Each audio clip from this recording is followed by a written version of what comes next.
all the spaceships to Davenport, prepare for Devanarchy, and interface with the couch in space. It's Space Couch time. This is really exciting for me. I'm just going to jump right into advertising so we can get to our guest. We are brought to you today by Legerhawk Records. You're going to want to check out the Devo cover from 8-Bit Panda Strike. Also, you're going to want to check out Collision Spirits, the new one from my buddy Invictus. Then you're going to want to check out Tommy Tantrum's new Rolling Coal, followed by A Panda and His Uke with Narcissistic Nepotists, and then Gasoline and Vertebrate covered the Hulk Hogan theme. This is free. You can get the new Legerhawk Records sampler at legerhawkrecords.bandcamp.com. We are also sponsored today by Super 7. You want to go to super7.com/spacecouch show for the coolest toys in all the land. I'm always picking up stuff from them. I got this Conan. I love me some Conan the Barbarian. This is him doing the classic pose. You can get that at super7.com. Ladies and gentlemen, we are so lucky today to be joined by one of my favorite directors. Ladies and gentlemen, Mr. Sam Firstenberg. How's it going, sir? Excellent. Thank you for having me. I'm happy to be on your show. Oh, that's so cool. So let's start at the start. I guess American Samurai has been reincarnated as American Samurai 2025, a director's cut.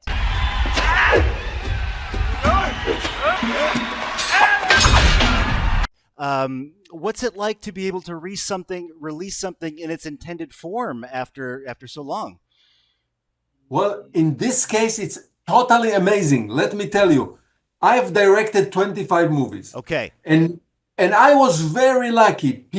The producers and production companies never tampered with my vision, with my movies. Okay. Every movie I made,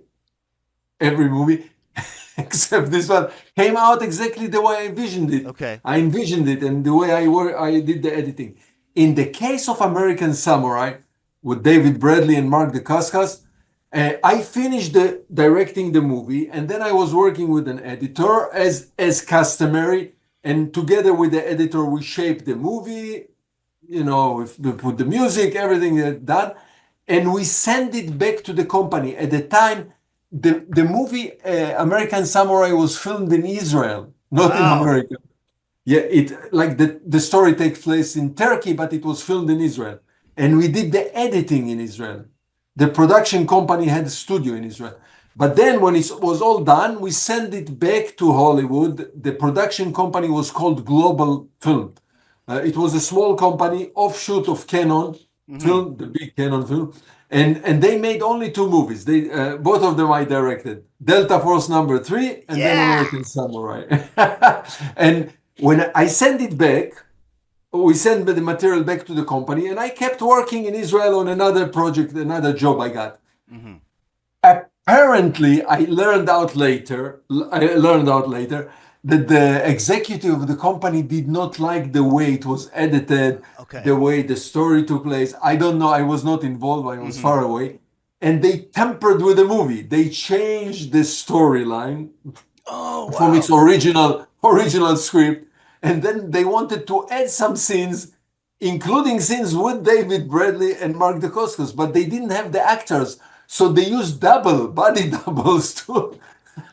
And they added a love scene between David and the actress with body doubles, without the principals. It was ridiculous. And then I saw the movie. And those additional scenes with the doubles were ridiculous. They were so obvious that the actors are not participating. It was so obvious. Love it. And also they changed the storyline. Listen, martial art movies or ninja movies, let's say, I don't know, they include an element of mysticism, of the way you tell martial art movies, especially ninja movies, they include an element of you don't know what will happen next, element of mysticism, element of why is he so good, and later on in the movie you discover. the executives of the company did not like this structure. And this is the same structure in American Ninja, in Revenge of the Ninja, all of them. And they changed the structure of the story to be linear. Linear means once upon a time there was a little boy and the boy grew up. And so you don't discover the secrets later, you know it right away from the beginning. So I didn't like it. And anyway, it was what it was. I found it to be too childish and too, too simple. For sophisticated martial art audience, they didn't take them seriously. And through the years, every time I was interviewed, I complained about it. I bitched about it. I said, I don't know, they screwed up with my movies, the movie, etc., etc. So last year, a year ago, a filmmaker from Canada, Lyle Goodwin, decided, he contacted me. He said, listen, I would like to help you to restore the movie to its original form as much as we can. Do you have a script, the original script? And I agree. I said, okay, Lyle, we'll do it. It's terrific. Thank you very much for doing it, because I didn't do anything about it. I was too lazy. and he asked me, do you have the original script? So I was looking around in my house, No, I don't have the original script. I think the original script was left in Israel. I'm in Los Angeles.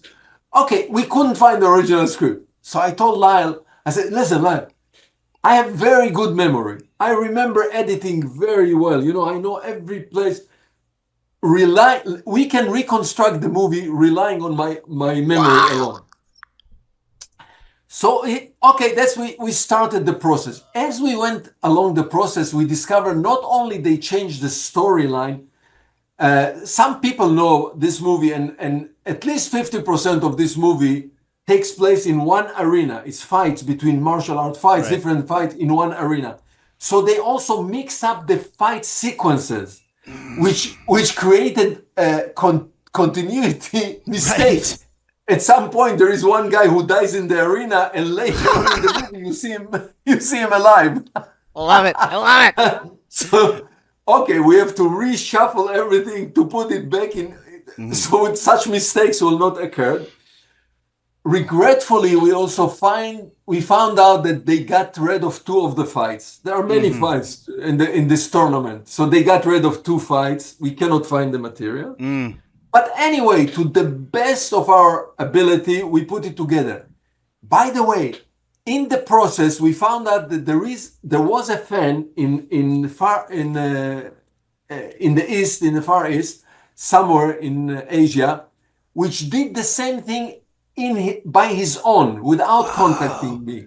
He figured out by intuition which scenes do not belong, and which scenes, and he did this kind of the same thing, got rid of the additional scenes, reshuffled the fight scenes more or less, and put it in order to the best of his ability without my memory. And it's pretty good. It's pretty good, pretty accurate. Okay. But we got it fixed as good as we can. That's so cool. We updated the movie a little bit. We changed the movie had a look, it's a 35 years old movie. So it had some old look of transitional shots. So we updated it. We put some more transitional, little tweak with the music. The look is much better. And it's now in high definition. We are lucky enough, through the AI process, we uplifted the definition or the resolution of the movie to a higher resolution. He used two different versions. There was a European DVD and North America. Usually North America is much more censored and much less violence. And I really wanted the violence to be very graphic. Totally. You like it. So Lyle used the European version, had more graphic violence. So he mixed the two versions together to get where we got. So I'm very happy about it. And apparently the audience also. We put it out on YouTube, free viewing. And within 2.5 weeks, 60,000 views. Yeah. Oh, I love it. Even more, 70,000 together. We'll see what we can do on Space Couch here. Everybody go check out the new 35 years in the making American Samurai 2025. Oh, that's wonderful. And it's free on YouTube on my channel, Sam Firstenberg YouTube channel. You will find the movie. Everybody do it. It's great. I want to go back quickly to something you said. I loved that Canon documentary that came out a few years ago. The Gohans, did they just let you do whatever you wanted? The Canon people? Yeah, in Canon was an interesting company. Canon was a company was headed by two cousins, Menachem Golan and Yoram Globus, both Israelis, and they bought the company. The company already exists. They did not create the company.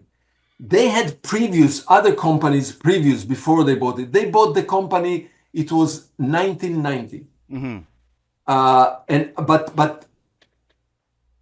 1980, 1979, 1980. They bought the company. But the company exists previously. It was a New York distribution company, a small company, and they had other companies before, Ameri Euro Picture, etc. I was a film student and I knew the two cousins. I worked with them before Canon. I was the assistant director. I was doing all kind of jobs in their company in different production, different movies for 5 years. And then they purchased Canon Film. And they made it into a big company. From a small distribution company, they made it into a big distribution and production company. Right. In the beginning, obviously it was a small company. They produced a couple of horror pictures, and then they got into the action side of it with the Enter the Ninja, Revenge of the Ninja, Ninja 3, The Domination. And because I knew them and I've proven myself as being able to direct a movie. I directed one full movie by myself, which they took for distribution. And from that point on, they say, okay, we know this guy and he can put a movie together. Okay, he's a director. Fine. And we'll let him do movies. I must admit and tell you that they did not restrict me in a creative manner. Maybe budgetary and money, yes, because it was a company and the company needs to make money. Then that's to make profit. That's the way. That's why they have a company, to make profit. So there were budgetary and schedule kind of restrictions, but not creative. Interesting. From the first minute, the first movie I directed for them was Revenge of the Ninja. Yeah. I sold them another movie, One More Chance, with Kirstie Alley, and then they gave me Revenge of the Ninja with Sho Kasugi. And within a week or two of filming, they realized that, okay, this guy, he knows what he's doing. He can put together action sequences. From that point on, they never bothered me through my entire years that I worked with them. Of course, you know, there was the head of a company, Menachem Golan. He would come and suggest, usually during editing, during production. When I say production, I mean filming. During filming, they did not bother me. Cool. And sometimes he was more involved, sometimes less. During editing, he would come with suggestion. But even then, most of the time, I prevailed with my point of view. The only restriction that this company had, and this was like, you cannot break this rule. Every movie had to be 95 minutes. That was it. They did not tolerate 2-hour movies. They didn't like this idea. Oh, wow. Well, they would be in dire straits today with 3.5-hour superhero epics. Sure. Well, speaking of wonderful 95-minute movies, I am an American Ninja super fan. I would like to ask about. I didn't realize how young he was when he passed, but the late Steve James. For as much as Michael Dudikoff was the ostensible star, almost as much as a star was Steve James. I don't have any specific questions other than what was he like to work with? So I'll tell you right away. In American Ninja, there are few storylines, but one of the storyline of American Ninja is a buddy story. You know, Butch Cassidy and Sundance, this kind of relationship.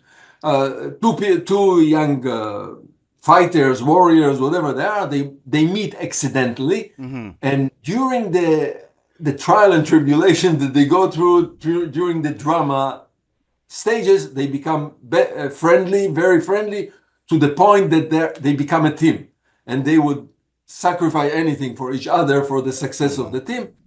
And we wrote the script with the writer, the American Ninja, Paul DeMilke wrote the script, and then we were casting. We were looking for those two parts, Joe Armstrong and Curtin and Jackson, and people came in.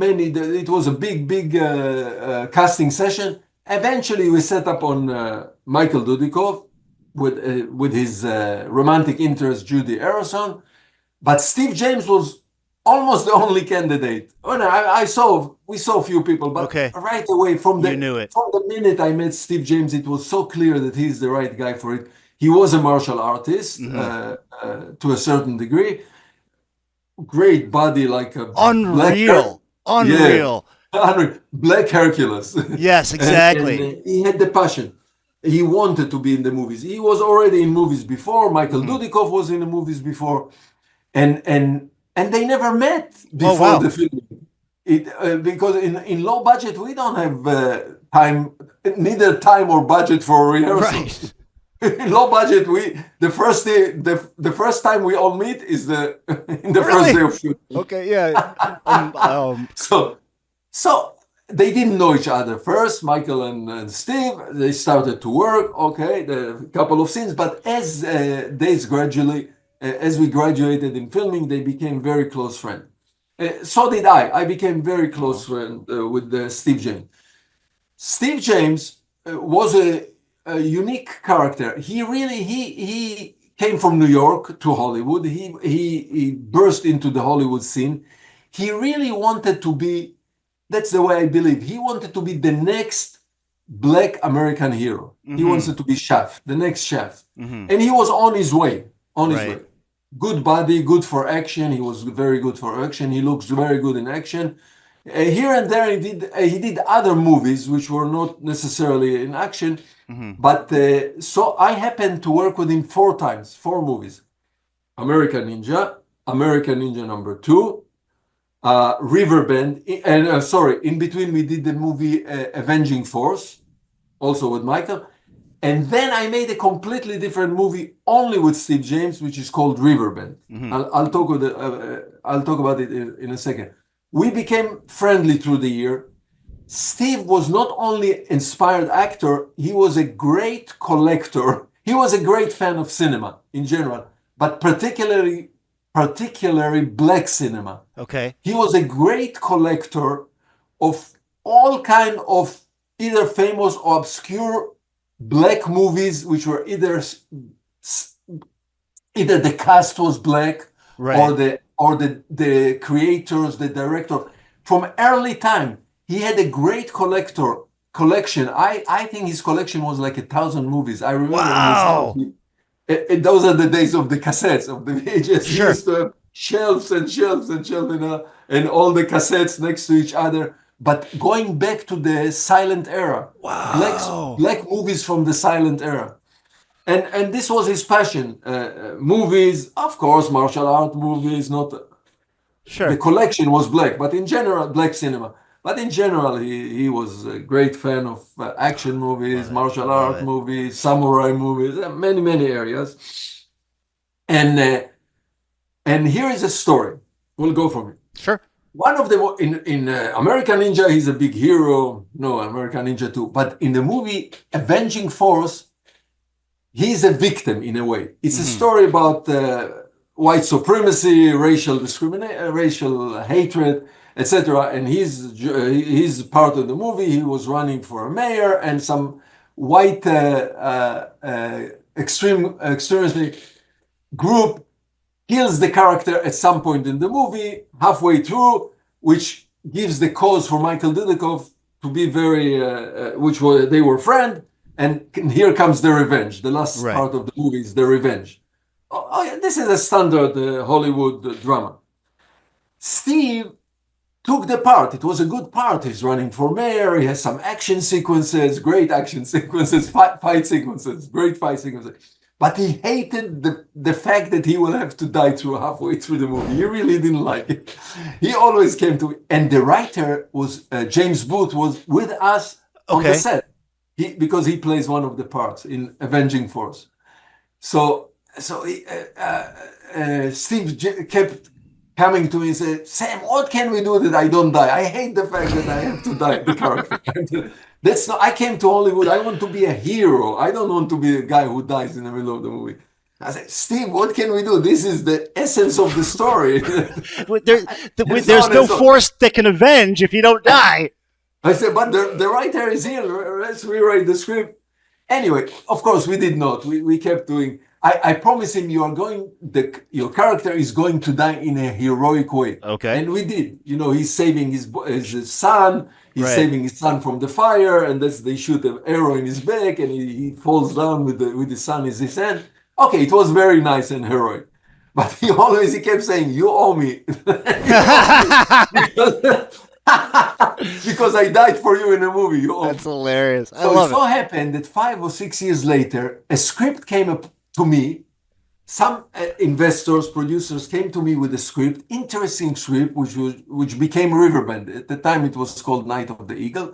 And the story is more or less black story. It's a story Okay. about racial discrimination in the South in the 60s. And has to do a fantasy about 3 soldiers who come back from Vietnam, and they help this little town, help them to get rid of the sheriff, of the bad sheriff, more or less. And there is a lead part.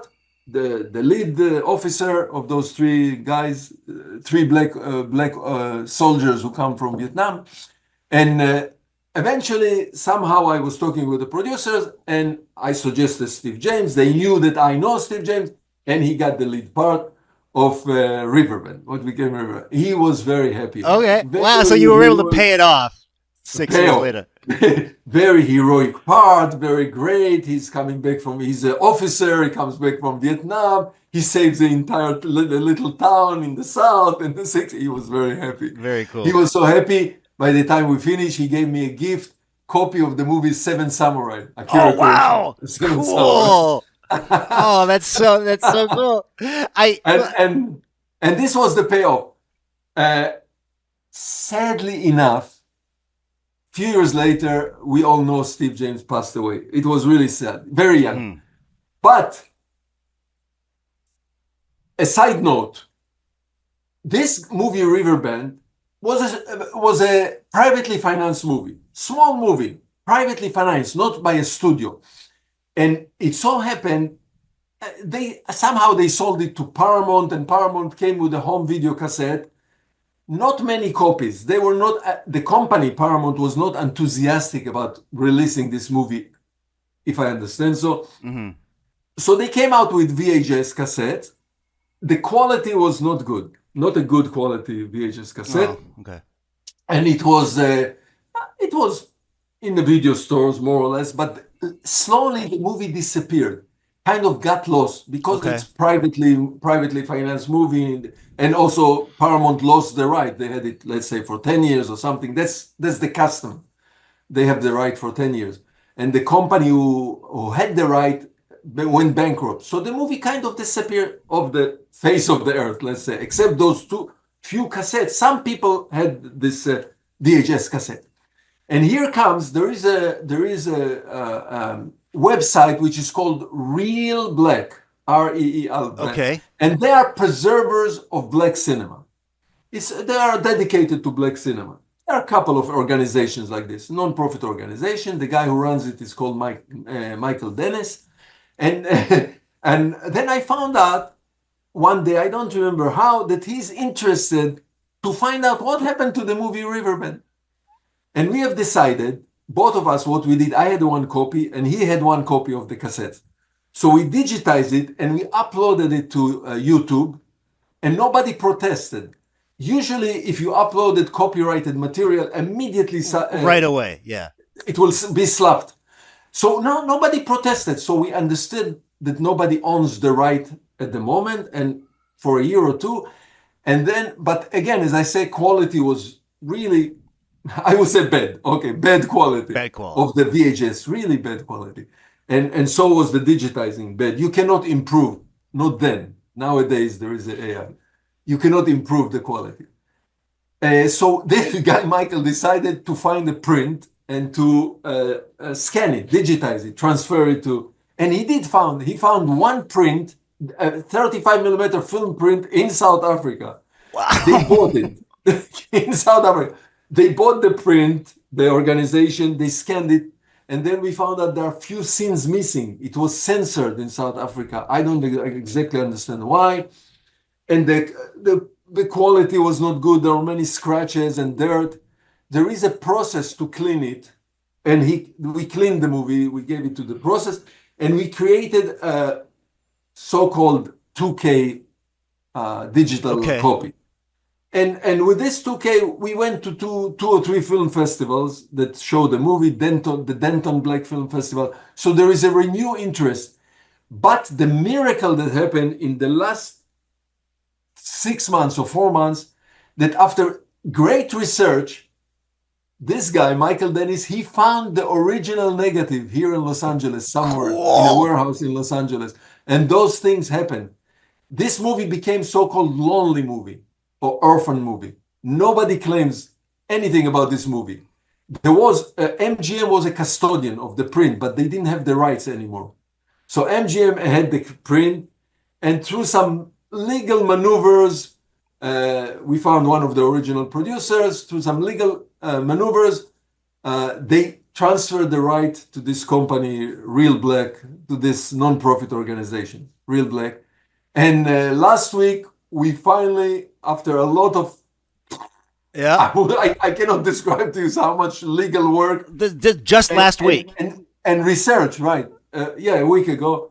And research, we finally got the physical original negative of the movie. Wow. So if we go to watch Riverbend now, it's the result of a saga, just an epic... 4 years. Wow. It's a 4 years journey. And even as we speak, today is Friday, the original negative, I'm calling it original negative. Technically, it's not a negative anymore. It's called dupe negative. It's a negative copy of the negative. Anyway, it doesn't matter. Even as we speak, it's in the hand of a scanning facility, and they will digitize it in 6K, in the highest possible resolution. And apparently, the original negative is pristine. It's totally clean. There's no scratches, no dirt, no nothing. Coming down the pike. Within few months, we'll get news about this. And this is the movie of Steve James. It will be, because he's the leader, he's the hero, and a heroic part, very nice part. There are probably some pictures in this book from Riverbend. That's beautiful. Like, he finally got his starring role 30 years later. Finally. Here's Michael Dudikoff. Yeah. This is, by the way, from the book which is called Stories from the Trenches. I was going to ask you about that. SAM FIRSTENBERG. Here is Michael Dudikoff, Steve James. He brings visual aids. This is the best. In this movie, Avenging Force. Yes. Oh, so you see how he looks. Look. So jacked, that guy. Well, he looks especially good in one of my favorite movies ever is 2, American Ninja 2, The Confrontation.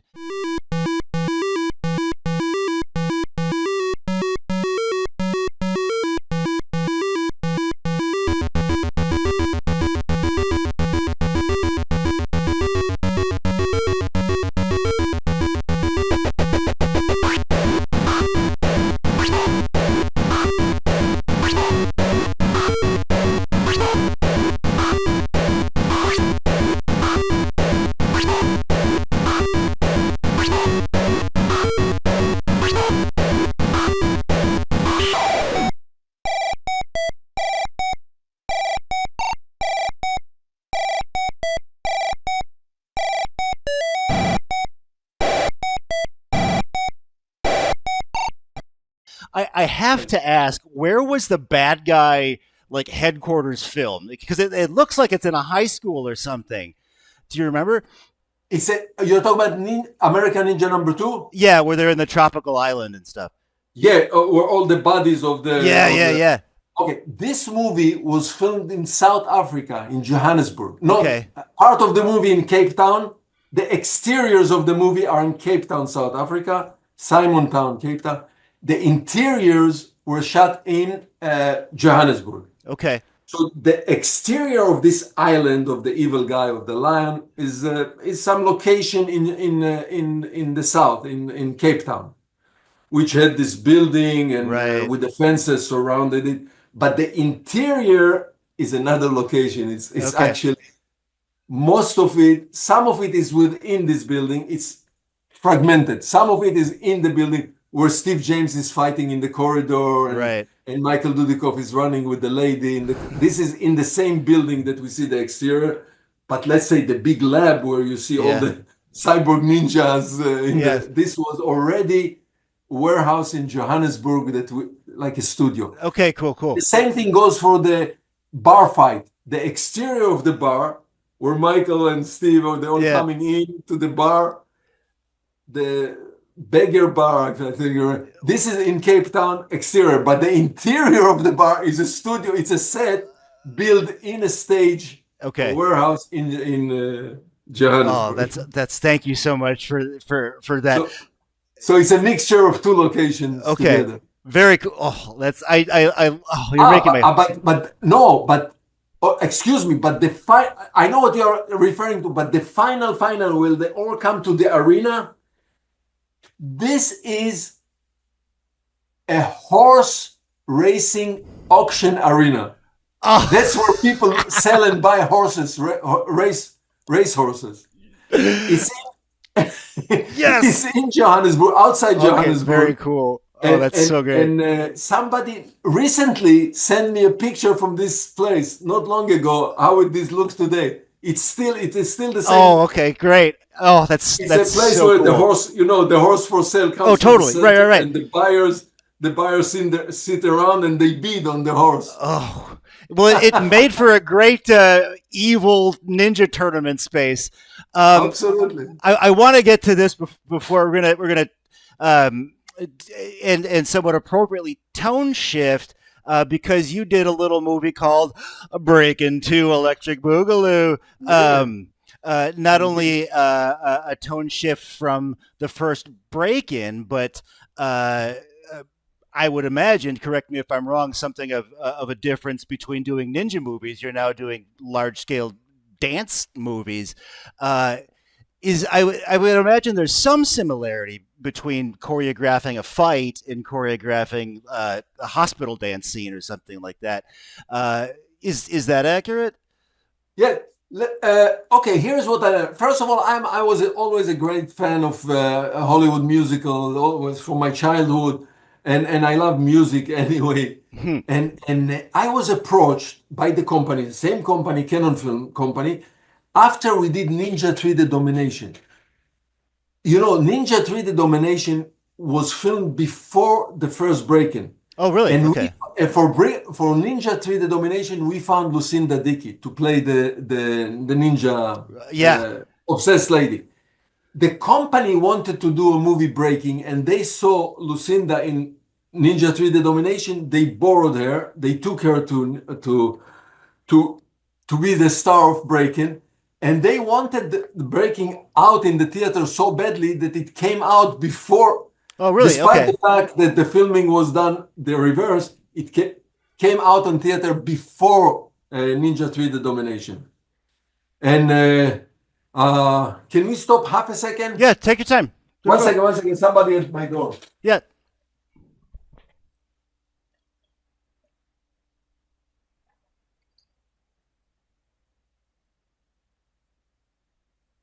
Okay, it was nothing. No sweat. It was nothing.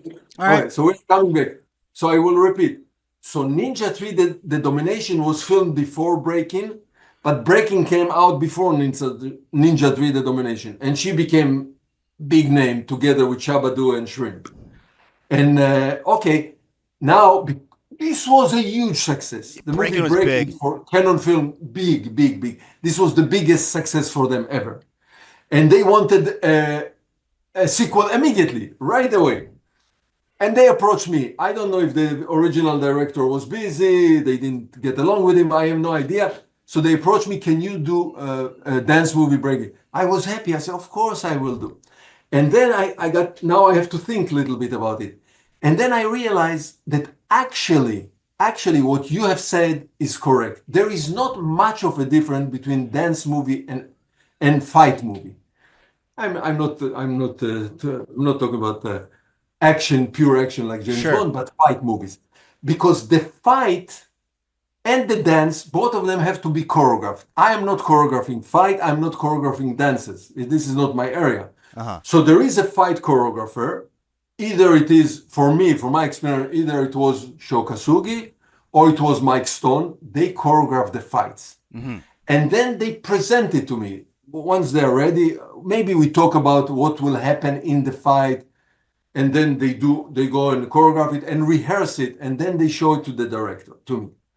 And then I might have a comment, not technical. I cannot say anything about the technicality of but within every fight, I insist that there will be a little story within every fight. Okay. Good guys, bad guys, he's Sure. up, he's down, he's falling, whatever. So I might have a comment, or I might veto something, or I might ask to enhance a point in the fight. They will adjust the fight. When everything is ready, when the fight sequence is ready, then we go to filming. They will rehearse it, of course, a few times after I see it, after it was approved, they will rehearse it. They see that everything works, and then we go to filming. And of course, we're filming it in sections. We don't film a Sure. whole fight beginning to end. It's impossible. But for me, I must say, for me as a director, when I sit in the director chair and I look at a martial art fight, it's like a dance. It's really like Right. a dance. Obviously, they don't hurt each other, Right. they don't stab each other. So they have to create everything in a dance-like Okay. way. And some of it was, I was sitting sometime on my chair, just admiring what they do. I love it. I To love see it. Shokasugi perform martial art, to see Tadashi Yamashita, Mike Stone, those guys are magnificent. They are like ballet dancers. Right. So now we jump to a dance movie, and I have a choreographer. It was Billy Goodson. Billy Goodson was the choreographer, and was Shabadu. Shabadu was also helping in choreography, obviously. And it was the same thing. We know that dance number is coming. At this point, there is a dance number, and that point, and go ahead and prepare it and work. I don't know. I don't see when they prepare the dance. And eventually, when they are ready, they come and they show me the dance number, maybe a day before, or in the morning of the filming, or day before the filming. We might adjust it for camera, for story-wise, for whatever reason. And again, now my job as a director, either I see a fight choreography, a fight piece, or I see a dance piece. Now my job as a director is to interpret it to the big screen, to see that I will transfer this physical dance or fight on the floor into this huge screen in the most effective way, in the most charismatic way, in the most Wow. compelling way. So Okay. this is really my job, not to choreograph it. Right. You So just sort it's of. really doesn't matter. It might be a different character or different way of filming, but there is not a big difference between filming love a it. fight sequence and filming a dance sequence. Fascinating. Well, Yeah, let's the get rest it. of the movie is those are different characters of movies, of course, between Sure. violent action movie and all happy. the That's movie. wonderment of the electric boogaloo. Well, before I forget, because I'm so excited to be able to talk to you. We have to get into the magic of Ninja 3: The Domination. Okay. Can you tell me about the rope flipping scene? Like, was that a body double when Christy gets possessed and she's flipping around in this bizarre Oh, rope this. contraption? Oh, Yeah. okay. I didn't understand your question. I Yeah, don't yeah. know what it is. I didn't make. This was the exorcism scene. Yeah. Okay. So we have this Christy. She's possessed in the story. The main character, Christy, she's possessed by a spirit of a ninja, of an evil ninja, Right. bad ninja. And her boyfriend, the policeman, he's trying to help to get rid of the possession. So they go to an exorcist, and the exorcist. This was influenced by the movie The Exorcist. Okay. By the way, his job is to get the bad spirit out of her. And part of it, I don't know, our imagination went crazy on this movie totally in many ways. So we have decided that I don't know if it was only my decision together with the writer. I don't Right. know that she has to be chained while he's performing the exorcism ritual. So we chained her, and part of the, because we are dealing with ninja movie and martial art, we decided we had two gimmicks. One of them is out of the movie. One of them is copied off from the movie Exorcist, that her head turned around 360 degrees. It turned out technically not to be good, so I decided to cut it out so it will not be too laughable, too ridiculous. And then after that turn, using this chain, her body starts to Right. I said That's rope, what it's a you're chain. referring to. Listen, this was done with a dummy. Okay.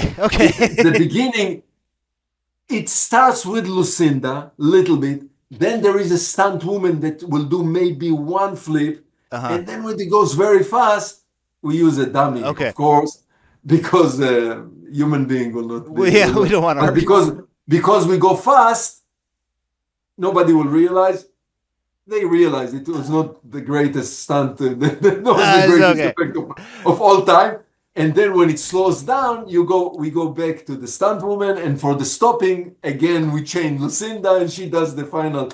And Lucinda is a dancer. She didn't have any problem. Lucinda is very, very, very versatile because she's professionally dancer. She was a professional dancer. Did you have anything? So that's how it was done. Okay, I love it. Thank you so much. The other burning question: did you have any input onto the? We see Christie's apartment in the movie, and it's off the wall. The decoration, it's just the craziest apartment. I'm curious. How did that come together? The scenery in every movie, the scenery is a collaboration between the director and the art director or the production designer, whatever the title is. But there is a person who's in charge of the look of the movie. It's not only the director. And in this case, we had a very talented guy. And from the beginning, according to the character, we decided to go for kind of industrial loft look for her house, because her house is a big part of the movie. We had to build it in a certain way because she's being sacked into and there is an earthquake, shaking of the house. Sword comes out. So the whole house is a huge box sitting on springs. Oh, wow, okay. And a whole mechanism that can be tilted one way or the other.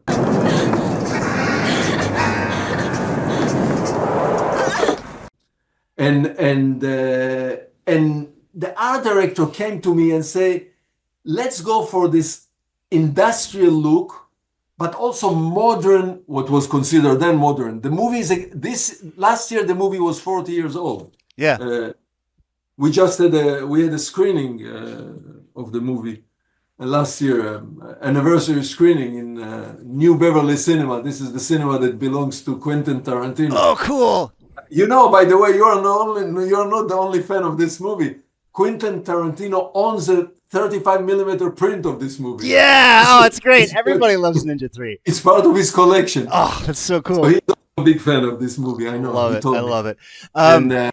So we had a screening anniversary. So the look was, initiated by the art director. I had to approve it. Mm-hmm. So this was the modern look for then. For the 80s. Mm-hmm. That's what it was going to, the paintings, the weird, and this industrial look of a bachelor woman who lives in kind of a warehouse. It's not very clear if she doesn't live in an apartment, obviously. Right.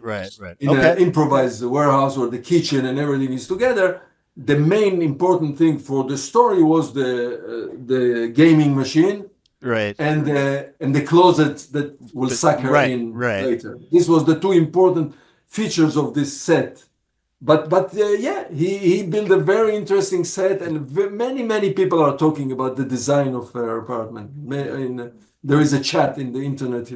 Thank you for that insight. I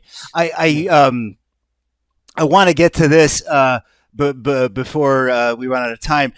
We call this feature radiation round because we're in space and there's very little lightning We in are in space. space. I can feel it. Yeah. Okay. Awesome. Right. We're gonna fight all the space ninjas.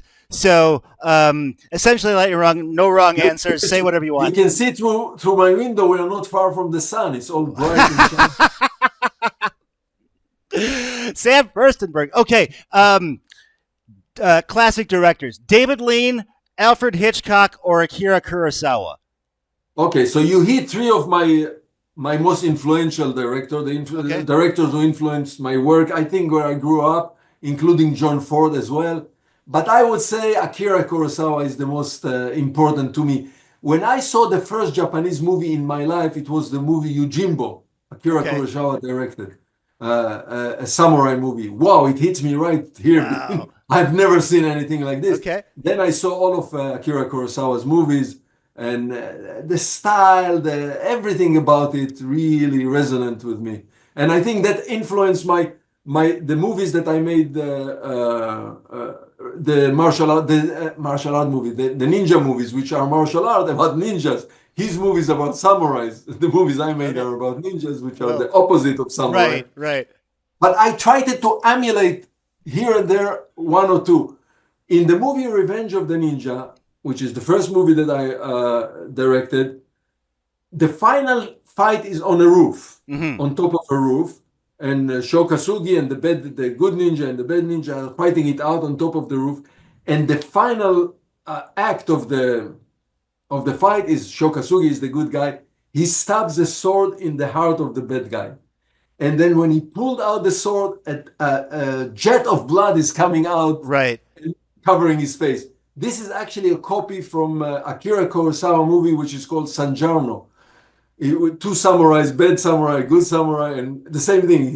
The good samurai stabs the bad guy, and when he pulls the sword, a gash of blood is coming out. So it's basically a copy of this. Revenge of the Ninja. Regretfully, it was a huge gash of blood. So the censorship had us cut it down, tone it down a little bit. They didn't like so much blood coming out in an American movie. Oh, thank you for but that it's insight. still there. It's still in the movie that you see the blood. All right. Coming out. So good. Question number 2. Give me your ideal meal. What does the great Sam Firstenberg like to eat? You know, I come from Jerusalem, from Okay. the holy city of Jerusalem, when I was a boy. So I'm in tune very well with Middle Eastern food, very much. And one of the staples of the Middle East is tahini. Oh, It's sure. a sesame I love it. cake. Tahini. This is my most favorite thing. Oh, I love it. You love tahini. And So we like falafel, which are garbanzo beans, fried garbanzo beans with the tons of tahini, which we love. This is my favorite. I'm gonna eat some tahini later today in honor of that. And what is your favorite ninja weapon? Are you a nunchuck guy? Do you like the throwing stars? I think what fascinated me, I was introduced to all the weapons by Shokasugi. Shokasugi was my mentor in regards of ninjitsu, Because you didn't. martial art and everything. You mentioned not knowing a lot you about. know, lately we got some ninja. Who is the bad guy from Revenge of the Ninja? A Vietnamese artist made it. That's So so this is the cool. And Ninja 3: The Domination, your favorite movie. Here's the guy. So he made the characters of the ninja movies. Oh, you have action David Chang, figures. the bad ninja. You're making my heart so happy. So, Yeah. So he created all of this, and in addition, he had all those little. Here they are. He also created to go with this. He also created to go with the ninja dolls. Also, all kind of little weapons. And I think the one thing that impressed me the most when Shokasugi introduced me to all the movie was the so-called, I think it's here, was the so-called the sickle. It's because it, I don't know, this one. yes. This little guy. Because it was kind of funny for me, you know, in agriculture, they would use it to cut the wheat. Right. Kind of similar, but then the ninjas will use it to cut people. Oh, you're a sickle guy. This Okay. one comes with a little with this. That's amazing. So This from is the fun. top, we have Akira And here you Kurosawa. have David Chang. I can change the head of the dog. Oh, that's so cool. I love that you have that. Oh, that's amazing. So It is sickle amazing. for and well, with that practical effect we just saw, and we can make this the final question for today. You know, let's say American Ninja 2, when the ninjas attack Dudikoff on the beach, there's no question that they're actually throwing the net on him. Meaning, if I was to go see like a Marvel movie today, it's all CGI. Do you think there's anything that modern filmmakers could learn from the Canon approach or practical effects? Listen, Brian. Yes, sir. Something very important that I have to say about those movies, the action movies of the 80s. I'm not the only director. There are other directors. There was Albert Payun. There was, Toby Hooper. Other directors made movies. Steve Carver. We made low-budget movies. We did not have any money for optical effect, CGI. I don't know if they existed at that time, even existed. So we had to improvise in a way that everything you see on the screen was physically performed. Right. If somebody falls from a helicopter into a lake, two people together, it was performed. Two people. So you're talking about the net. This is simple compared to the stuff we had to do over there. We had a scene in Revenge of the Ninja. The bad ninja is sliding between two buildings, like slide for life. Sure. Like a zip and this line. was zip line. And this was Steve Lambert, the stunt coordinator. He basically did it. He did a zip line between two buildings, no safety net, crashing to. While he arrived in the other building, he had to crash through the glass. Of course, we built the sugar glass, so-called sugar glass. Right. But flying zip line through the air between two high skies and then breaking through a glass, let go of the zip line and landing inside the apartment. This was done physically. That's awesome. The helicopter, the same guy, Steve Lambert, who is very brave. In the end of American Ninja, a helicopter comes toward Michael Dudikoff, and he runs and he jumps into a flying helicopter. They won't let actors do it today because of safety and insurance. So with all kind of blue screen and CGI and computer, they will manage to perform it electronically, graphically. We had to perform it. There was no other choice. That's so cool. And it's all editorial tricks and sound tricks that makes it look real. So if you have four ninjas jumping, as you mentioned, from a higher rock, jumping down and covering Steve J. Michael with the net, it was physically performed. That we had to do it. And he was not successful the first take. Okay, another take until it's good, until it looks good. Well, it certainly looks good to me. Same thing goes for all the fights and all the different flips and gimmicks and whatever. There is a Ninja 3 The Domination. There is a section that Sho Kasugi goes through two stories in a reconstructed in a building which is still in construction.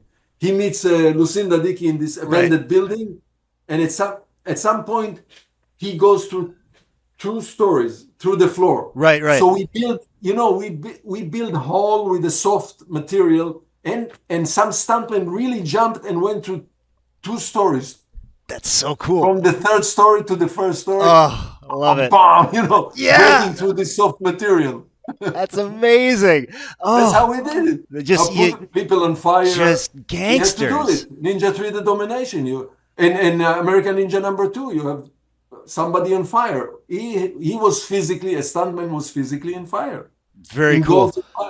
Oh, wow. Okay. Actually, we'll end on this. What's next for the mighty Sam Firstenberg? Do you have anything coming in the pike?